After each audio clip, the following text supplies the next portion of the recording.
Hey guys, today we're going to be doing an unboxing for the HG Build Fighters HiMach. Now this kit is super cheap and I think that's one of the big selling points about this kit. It was recently on sale at HobbyLink Japan and I had something else that I had pre-ordered. The Stray Red frame had come in and this was on sale at that time, so I went ahead and just threw this into my order for coming to me because yeah, it was, I don't know, super cheap, just a few dollars, something like that. But again, like I said, I think that's one of the great things about this kit is how cheap it is. It's a great kit to practice on, and that's exactly why I got it. I got this for a very specific purpose. There's something that I want to try practicing on this kit, and I'll talk more about it maybe in a future video when I actually start doing it. But just a kind of interesting technique that I'm looking forward to trying. So let's go ahead and get this unboxed. I'm sure it's going to be very, very quick. This is a 2015 release, and there we can see in the background a bunch of other HiMachs there using some of the other weapons that this kit does not come with, but that you can get in the, I think, HiMach Army set, I believe it's called, kind of extra add-on set. On the top or on the left and right side, we're going to have the box art there, and this is number 27 in the series. As we can see, it's a very, very thin box, so I think even thinner than like the new Revive RX-78-2 Gundam, which had a pretty thin box as well. Going on to the top, we've got an action pose there with its beam rifle, which is super simple. I probably won't even be using that with what I have in mind for this kit. Then just a bit about the attachment points on the sides of the legs and the sides of the shoulders, so you can add all sorts of stuff to this to customize it in all sorts of ways. Again, like I said, I think that was one of the main reasons why Bandai wanted to put this out, just to be a super highly customizable mobile suit, just like a really, really basic mobile suit, just to use exactly for the purpose of customizing it in different ways.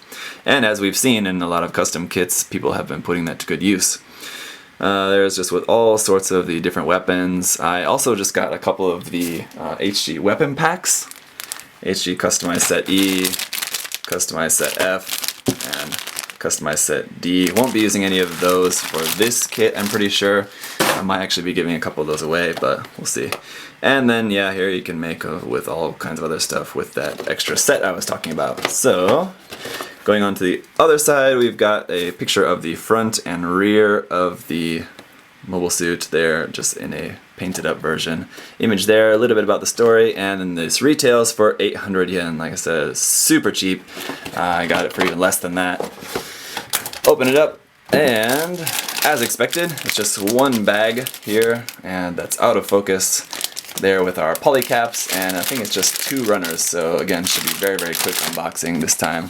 Even the manual is even smaller and simpler. This is more akin to like an older HG manual. This is like the same kind of manual we had for the HG Age 1 full glancer that I recently built.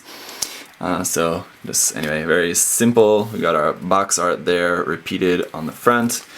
On the bottom, a artist rendering of the mobile suit. Nothing about the pilot because it doesn't have a pilot. So that is going to be all of that. Here on the back, there's nothing there. On the inside is where we're going to have a little bit. Here's the customized plan based on the Zaku 2. That's kind of funny. I don't really see a whole lot of resemblance other than just the color scheme and some kind of general shapes. And then I guess it's just sort of, here it says just mass-produced MS. So just supposed to be based on mass-produced Xeon mobile suits, just because it's green and has a mono eye, I guess. Here we've got our color guide, pretty simple, just green, light green, gray, and red for the decals. And then again here, just shots talking about everything else that you can use with it. And then just stuff about build fighters. Here you can put different V-fins on it, or customize it that one-point technique, just adding some different parts there. I'm not sure exactly, I guess that's talking about just using like a leftover piece from like a Zaku kit. If you're not using that commander antenna, then you can just slap it on this kit.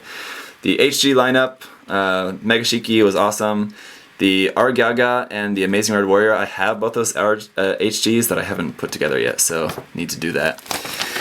One of these days, on our parts list, I'm guessing we're not going to have too many X's here, as this is going to be a very specific mobile suit, nothing recycled except for our polycap runner. We've got 1, 2, 3, 4, 5, 6, 7, 8, 9 polycaps we're going to have left over there.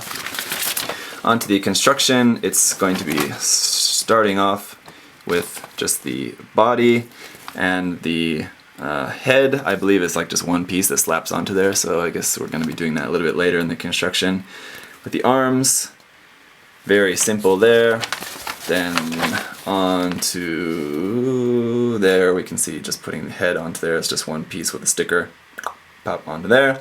Then building the legs, starting with the feet, the legs, and then the right leg, left leg, and back onto our color page. The waist unit is just a few pieces there. Side skirts, just 2 pieces. Just gonna slap onto there. And then the beam rifle is going to be the last thing we're going to be putting together, and how to mount that. So that is it. Let's go ahead and take a closer look at the few runners we have with this kit. So here's our foil stickers, just 3 red dots there. One is just a plain red dot, 2 have the black part around the side. I think those go on the shoulders, and that just plain red one is going to go on for the mono eye. Then we have our polycap sheet, polycap 001. Again, there's going to be quite a lot of these that we're not going to be using, but a lot of them that we are going to be using as well. Then we have runner A, which is all in this dark green color. Remember from the color guide, it's supposed to be in dark green and light green, so kind of would have been nice if they would have split this just into 2 runners to separate some light green and dark green parts. But I think we're trying to keep it as cheap as possible and just make it all on one runner. So if you do want it to be color accurate, you will have to do some painting, but I think if you're getting this kit, you're probably going to be painting it anyway because, like I said, made for customization.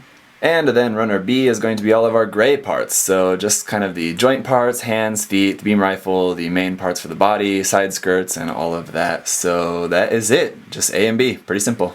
So that's going to be it for unboxing the HiMach. It was a really quick one, and it's going to be a really quick build, I'm assuming. Looking forward to trying out what I want to try out with this. I don't know why I don't want to tell you guys. It's not like it's a big secret, but I want to save that for another video where I would just want to talk about that process more in depth. It's something I've never tried before, so it's not exactly going to be a tutorial, but just want to show you guys what I'm doing at that time. So I'm not sure how soon that's going to be. I'll do just an out-of-box review first before that, so the next video you should be seeing should be just the out-of-box review. But then we'll do another kind of work in progress video later where I'll talk about what I want to do with this kit. So anyway, thank you guys for watching. I'll see you next time.